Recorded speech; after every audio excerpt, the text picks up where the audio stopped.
Hello, it is Friday the 19th of June 2020, which makes this episode 19 of Notes from a Scottish Author with me, Barry Hutchison, aka JD Kirk. I'm here sitting in my office because today was the live Q&A Friday stream thing, which has just happened.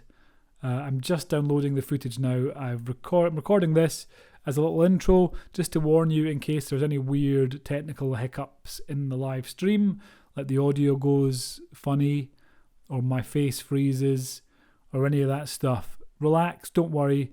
It was all just part of some internet tomfoolery.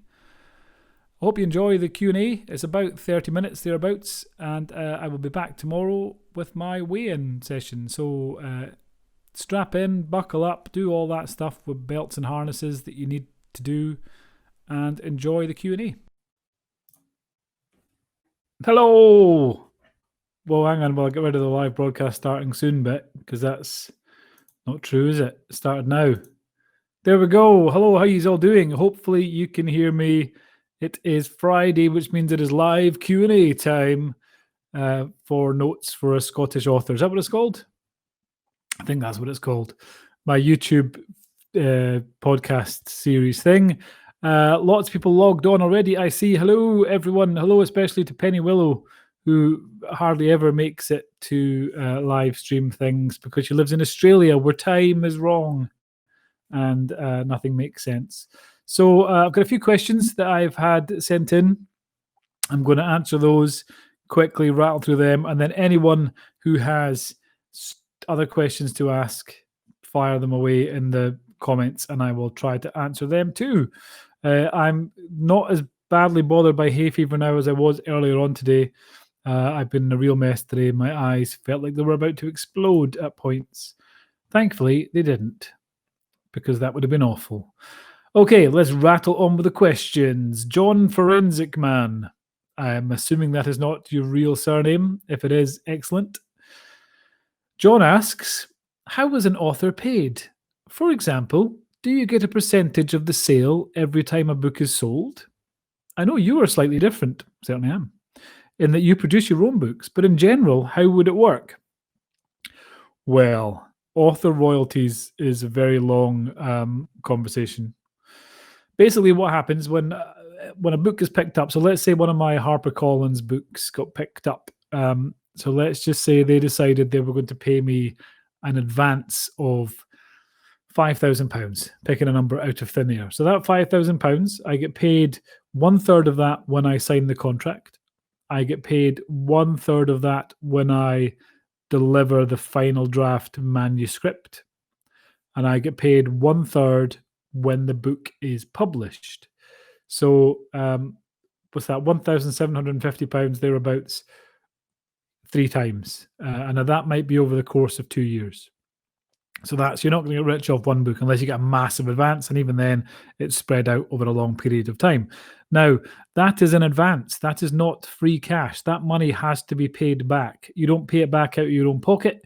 You pay it back out of the earnings of your book, out of your royalties. So that £6.99 book, for example, if someone buys that on Amazon or in a supermarket, I might get about 7 pence. That might be my share of that book. It's usually about 7.5% royalty share. But when they're sell to Amazon or sell to supermarkets in massive bulk numbers, they sell each unit really cheap. So it's 7.5% of whatever they have sold it to the bookshop for. Off that then comes my agent fee and tax and all that stuff. But that 7, 10, 15 pence, whatever it may be, comes off the £5,000 that I owe them. So I have to earn back that £5,000 at 10 pence a time, for example, until it is repaid. And then I start earning money at 10 pence a time from then on, from every book that is sold from then on. Hope that makes sense. It's very different with what I'm doing through Kindle, is that for every book I sell at £2.99 on Kindle, for example, I get £2.10 2 months later in my bank account. So it's from an author's point of view, it's much better. Hope that answers the question. Jane Wynn, Q&A Friday. What made you make the switch to crime fiction? Have you enjoyed the change? It's not really a switch as such. I'm still doing the other stuff as well. I'm not doing the kids' books at the moment, but I'm still doing sci-fi and all that stuff. It's something I've always wanted to do since the idea that I had for book one of the J.D. Kirk series, A Litter of Bones. Since I had that idea when I was out with my daughter one day, I've thought about writing it for a while. And then a conversation with L.J. Ross, crime author Louise Ross, she suggested that I give it a go, and I did. And now I write crime. Krusty Nuts 69. Again, I'm assuming not your real name. I have two sayings which I enjoy. The first is, never criticize someone unless you have walked a mile in their shoes. The second is, better for people to think you're a fool and remain silent than to open your mouth and remove all doubt. I'm hoping that wasn't a personal insult aimed at me. Can I ask, do you have sayings or pearls of wisdom? I've never been what you might call guilty of dropping pearls of wisdom ever. I have one saying that I've always liked, and it is, I think it's Buddhist originally, and it is, this too shall pass. So when things are really terrible, you can remind yourself that they won't be terrible forever. And if things are really good, you go, we'll appreciate it now because eventually it's going to get shit. So yeah, this too shall pass. That's the kind of phrase I would say I like most. Apart from have some free money, Barry, which is another favourite. Sheena Baxter, what genre do you like writing the most? Children's, space, or my favourite, crime? And what sells the most? Thank you. Very polite way of asking a question here, Sheena. Thanks very much. It's a bit of a cop-out, but I like writing all of them for different reasons. I didn't think I would like writing crime. I thought I was going to struggle with it. I thought this is going to be, it's not really a genre I enjoy reading. So I thought I'm going to struggle with this. And it turned out that I really enjoy writing crime. And I enjoy writing those characters. For me, it's all about characters. It doesn't matter really what the story is. If I enjoy writing the characters, I will enjoy writing the books. And I enjoy the characters in my J.D. Kirk books. What sells the most? Crime absolutely sells the most by an enormous margin. Basically, my sci-fi stuff outsold my kids' books about 10 to 1. My crime stuff currently outsells the sci-fi at the moment 60, 70 to 1, 80 to 1. So huge difference. And that's across ebook, paperback, and audiobook as well. Mother of Doggos, which I think is Penny. I hope that's right. How do you write... Oh, I'm going to take offense at this, Penny. How do you write a book's filler? All the stuff which makes it a book and not a movie script or pamphlet. Car rides, getting breakfast, moving from one place to another. How do you write enough but avoid waffling? I hope you're not saying that my books are filled with filler, Penny. But they are really. And again, that's the stuff that I enjoy writing, because the filler really is, there's no filler as such. There are conversations which might seem like filler, but there's always something happening in the story. In every chapter of any of my books, or any scene in any of my books, even if it just feels like, particularly Space Team, a couple of people mucking around and stupid stuff happening, there is always something contained within that scene that either advances the plot or establishes new characters or something like that. So there's always something working. It might look like filler, but it's actually cunningly disguised plot or character development. How do you write enough to but avoid waffling? I always waffle. I think novels are mostly waffle, to be honest. You could write the story in of most novels, you could write the story in a page and a half, but people read them because they want to get to know the characters, they want to enjoy the scenery, they want to do all that stuff. So I do waffle, and as I'm waffling now, waffling is my middle name. Hope that answers your question. Ken Hulme. Question for Friday Q&A from my partner, Sally Cushney, who is just into Litter of Bones. Well done, Sally. Excellent choice. Do you have any formal training as a writer? Uni courses, or are you self-taught? Not really. I started writing when I was 9, and I've written tens of millions of words since then. After I left school, I was due to go to university in Glasgow, and decided against it at the last minute because I had absolutely no interest whatsoever in what I was going to do. And then I ended up doing a course up in Aberdeen on film and media and TV, and I kind of got into script writing that way. But didn't do much writing. It was more production side of things, really. So not really is the answer to that. Not really any training as a writer. It's one of these jobs where you don't need any training, really. I mean, there are degrees in creative writing and all that stuff, but if you submit your novel to a publisher, they don't care if you've got a creative writing degree. All they care about is if that book is any good. If the book is good, then they will buy it. If the book is rubbish, it doesn't matter how many degrees you have, they will not buy that book. And even more so when you're publishing your own work, if you're indie publishing, putting at the top of it, I have a degree in creative writing, will not make readers buy that book. If anything, it will put them off. Christopher Smith, this is the last question I've got here, and then I'm going to ask here. I had other questions, but I knew you guys would have some. So, Christopher Smith, you've become successful. Thanks, Christopher. It's very kind of you. But did you ever hit a low and consider giving up writing? Yes, actually. I sold a film script when I was about 17, which I mentioned, and then I sold another one shortly after that, and everyone involved went bankrupt, and the film never happened. And I then ended up getting a job, and I was working in a call center for a while, which was absolutely soul destroying. And then my son was born, and that was obviously he was taking up loads of time. Work was taking up loads of time, and I really struggled to find time to write.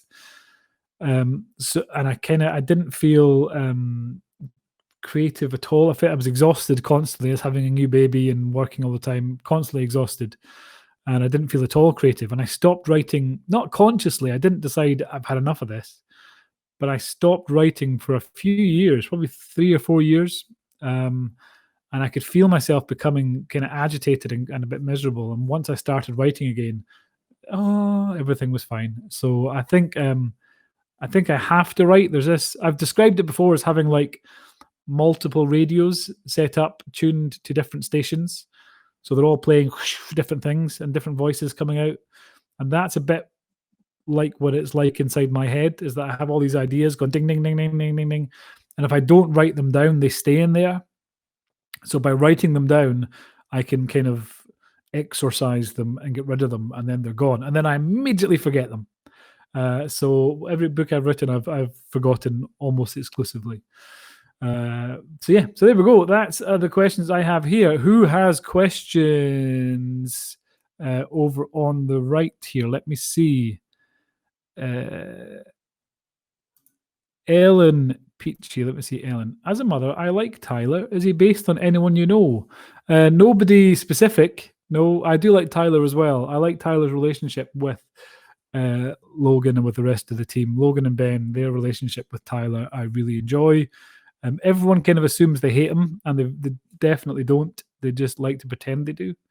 And I think that's I think that's kind of something you see in workplaces. Again, talking about the call center, there was lots of that stuff went on. There would always be someone who'd be in a kind of a group of friends that would do it, and they'd be the one that would be kind of not picked on, but kind of jokes made at the expense of, in a harmless, fun way. Often it was me. Other times it was other people in the group, and it would kind of shift around. And it's a kind of, I don't know if it's a Scottish thing or British thing, it's kind of a sign of affection to be relentlessly taking the piss out of someone like that. So that's kind of where the relationship with Tyler comes from. Let's see what else we've got. Where are we?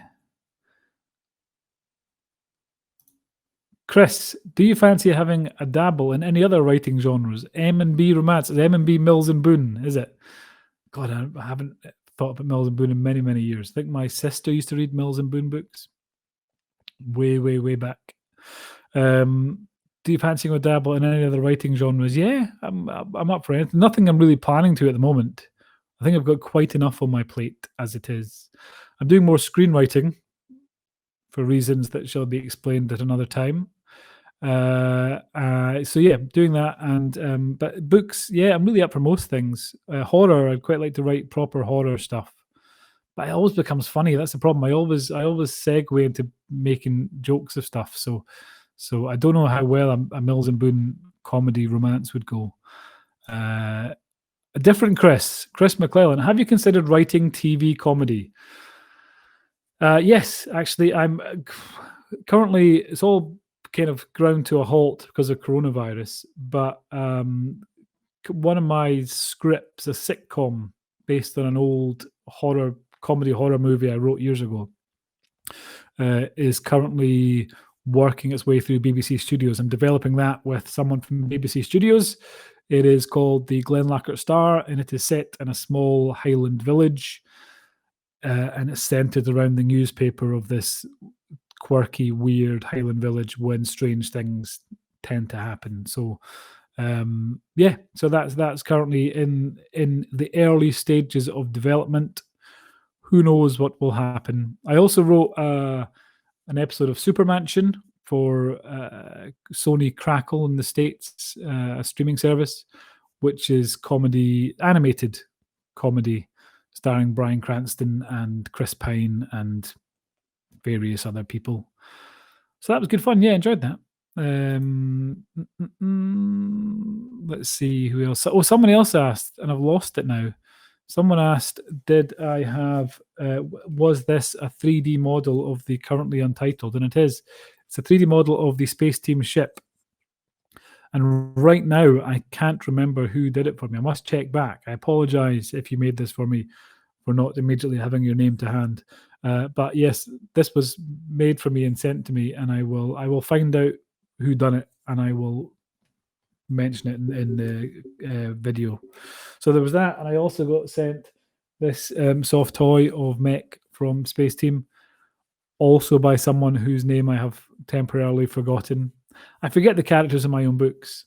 Sometimes I forget my own name, so don't take it personally. But yes, that was made. That was made for me. So here we go. Eileen Brown, are there parts of the writing that are emotionally draining? Yeah, lots of it, really. The last DCI Jack Logan book, A Whisper of Sorrows, there was a lot in that was emotionally draining. One bit in particular, as I've mentioned, I literally sat sobbing while I was writing it. No spoilers, don't worry, I'm not going to say anything more than that. It's probably not what you think it is either, but I sat sobbing my heart out at one scene and felt tremendously guilty afterwards. So yeah, you go through quite a range of emotions when you're writing. Often the overriding emotion is, should I have some biscuits? And the answer is inevitably yes. So that's another question. Elizabeth Barber, Eliz, I don't know, cool name. Screenwriting, question mark. We're going to see Logan on telly, question mark. Who knows? That's all I will say to that. I don't know. Nothing in any way concrete at the moment on that regard. There are other exciting things happening with regard to some of my other books. But, who knows? Just wait and see. Keep your fingers crossed. Penny Willow, lol. I cry at least 5 times reading Space Team. That's fine. It suggests some underlying issues. But yeah, but there are bits in Space Team as well. Space Team is a comedy. It's a comedy sci-fi action adventure series.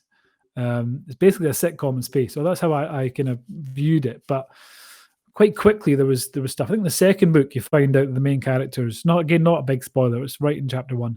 You find out the main character's daughter died. And that immediately for me changed my understanding of the series. I during book 1 I thought this is just nonsense space stuff.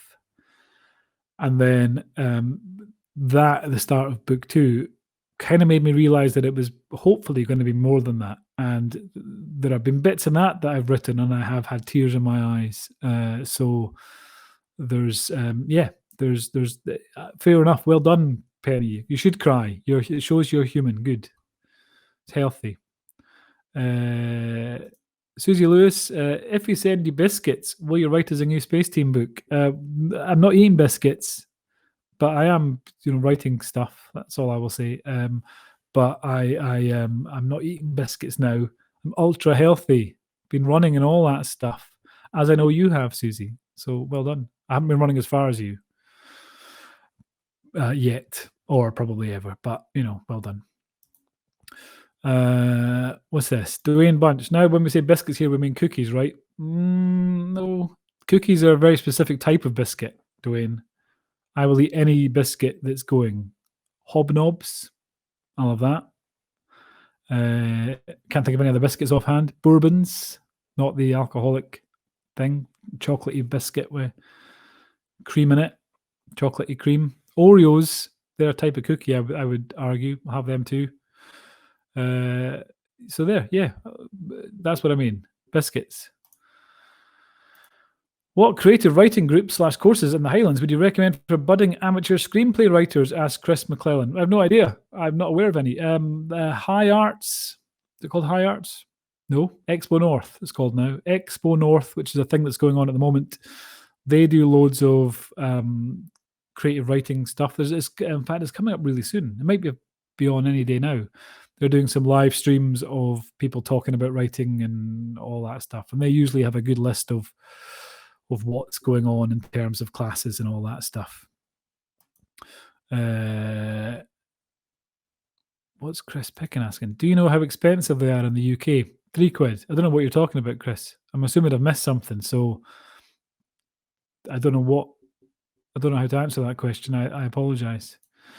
Let's see who else has got questions. Dwayne Bunch, when you get incredibly worldwide famous, are you still going to remember us? Nope. I mean, I can barely remember anyone now, as I say, including myself. Let's see what else we've got here. Oh, talking about pearls of wisdom. Jane Wen, my favourite pearl of wisdom comes from J.D. Kirk. Man cannot live by rich tea alone. So very true, Jane. So very, very true. It would be a disappointing, bitter life to live if we had to live by rich tea alone. So good point. Well made. Let's see. Paul Pender, have you broken your big news yet? Nope. It could be ages yet. I probably jumped the gun on saying I have big news. Could be a while. These things take time. If all comes off, it will be worth waiting for. But at the moment, I can tell you no more than that. I apologize. When is the next Logan book coming out?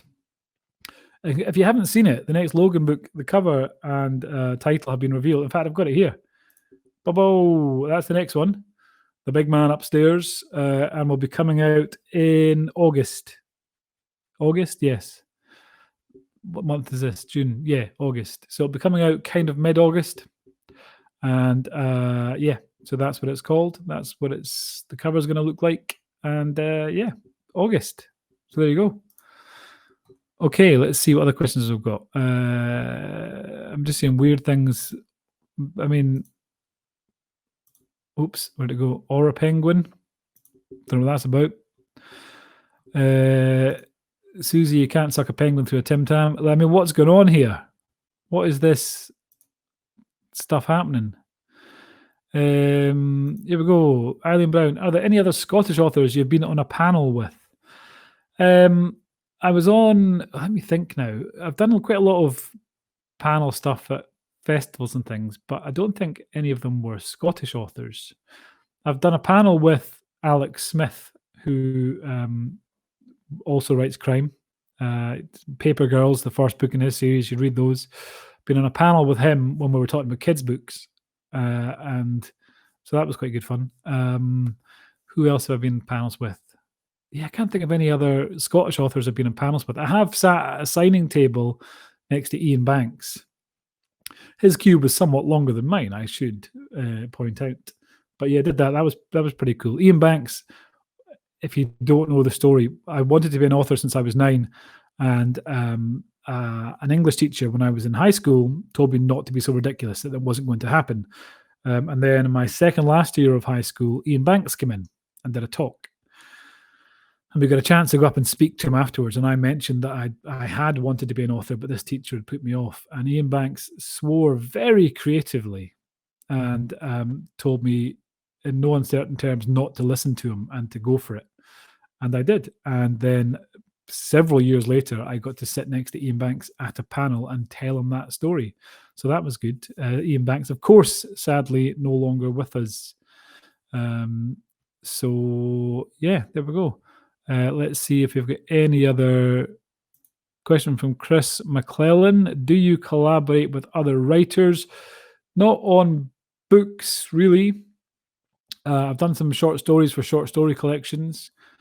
I've co-written a screenplay with a guy called Gordon Napier, which is a kind of horror set in low-budget horror set in the Highlands around Boleskine House, where Aleister Crowley, the wickedest man alive, as he was called at the time, where he used to live.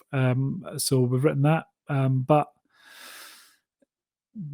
haven't done any books in collaboration with any writers. It bounced ideas around with lots of other writers, but I haven't done any books. Where are we? Nan Matheson, who designs your book? It actually says who designs your book covers, but for some reason the rest of that word has vanished. It just says who designs your book. It varies. Some of them I design myself. Certainly the early Space Team books up to about book, I don't know, 9, I think I designed myself. Yeah.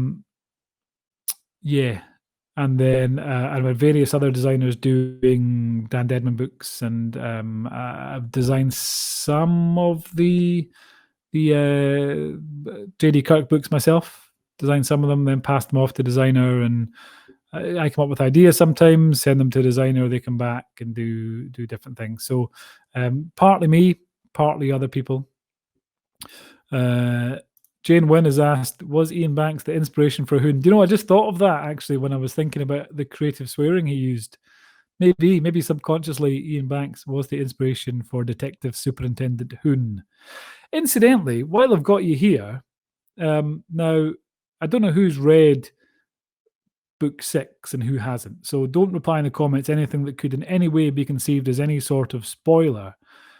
But in theory, because I quite fancy writing it, in theory, would anyone be interested in a Hoon standalone one-off novel following him investigating something that has happened?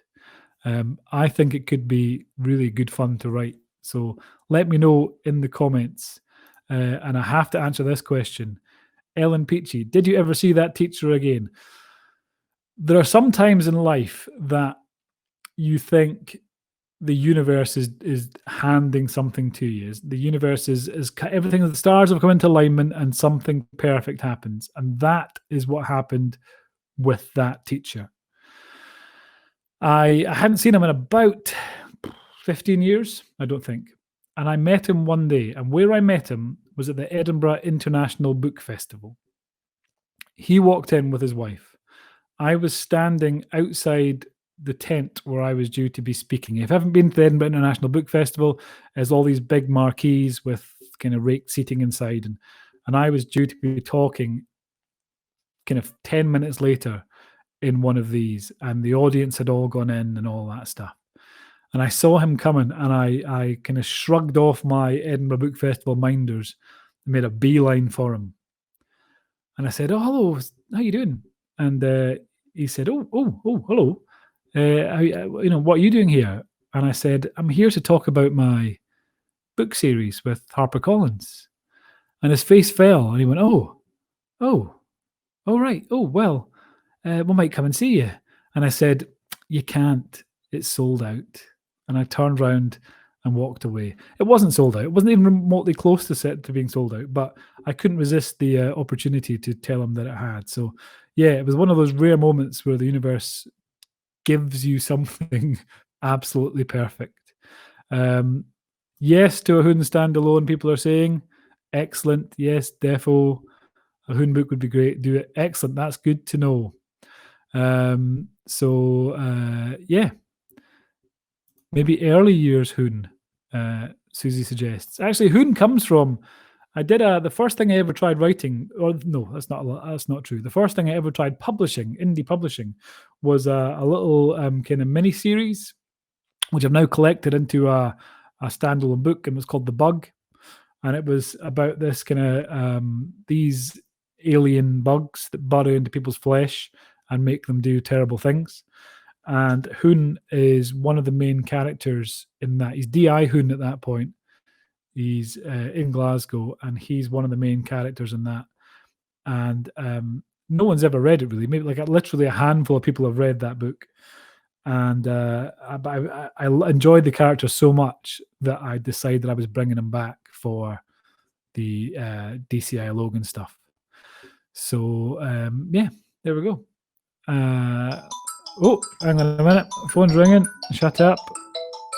There we go. Sorry about that. And yeah, in fact, Chris Pickens says, wasn't The Bug a Hoon standalone? It kind of was, yeah, but set in an alternate reality. So there we go. So we have now been talking for half an hour. I'm going to answer a couple more questions, and then I'm going to call it a day. Laura, do you carry a notebook with you to jot ideas down? I used to. What I'd always do is I would buy a notebook, I would write a few things in that notebook. I would then lose that notebook, and I'd have to try and remember what I'd written in it, and then I'd find it again sometime later. Like all these notebooks here are notebooks which I've probably written a few things in and then never done anything else with. I've literally written nothing in this one because it's a fancy kind of leathery one. But yeah, all these notebooks will have random stuff in it. And then I never look at them again. So now I tend to dictate stuff into my phone. So I walk and I record it, and then I listen back to it. Often none of it makes any sense, but some of it does, and I use it that way. So generally my phone is my notebook. And final question, we'll go to Penny Willow. What happened to the book about the girl who ends up in the City of the Dead? I really liked that. For those of you who don't know, I wrote a short story for the Edinburgh Book Festival a few years ago. It was in this really nice box set, which I have somewhere, which I'll put a picture up later. Box set of 3 different books, stories written by various authors who have been speaking at the Edinburgh Book Festival. And mine was called The Unclaimed Girl. And The Unclaimed Girl was about was about a girl who arrives at a train station with no memory of stepping on a train, and it becomes apparent that she's died. And this train station is in this big city, and the city is filled with everyone who has ever died. So there are somewhere out there are Romans and Vikings and Nazis and cavemen and cowboys and all that stuff, and they're all, billions upon billions upon billions of people living in this vast, endless city. And the short story was just about this girl's kind of introduction to it, and then she sets off into the world. And that was the end of the story. And I have had plans for a while to do something with that. I've actually written a TV pilot, a drama for that, which I'm called Ragnarok Ridge, which is set in this city. Different characters, but it's set in this city. And I'm thinking about turning that into a novel because it's kind of a crime fantasy. Well, not fantasy in the traditional sense, but it's a crime where the main character is a washed-up old Wild West sheriff, and one of the villains is a child trafficking Viking, and there's a mental Glasgow bloke in it, and it's loads of stuff like that. So I'm tempted to write it as a novel and see if people are interested in it. But yeah. I will do something at some point with that. I say it is a screenplay, and I will do something with it at some point. So I think we're kind of out of time for questions now. I need to go and run. I'll get back into running and do some walking, take the dog out. I haven't been out today. I've only done 1,142 steps, which is shocking at this point of the day. So I need to go out and get moving. So thanks for coming along and listening. If you have any questions for next week, leave them in the comments. Probably on YouTube would be best. I'll find them over there. This video will go up on YouTube soon, and I will speak to you all again tomorrow. Tomorrow I'm doing my weigh-in for my 100-day fitness challenge. It is day 20. I have been meticulously tracking all my calories for the last week, running every day, a little bit, walking loads and loads every day, and generally trying to be healthy and fit. So I'm hoping that when I weigh in tomorrow, I will have lost weight. Last time I weighed myself, I was down about 5.5 pounds. So I was 17 stone 0.5 or something. So I'm hoping to be well under that. So we will see what tomorrow brings. But thanks again for coming along, and I will speak to you all again soon. Bye for now.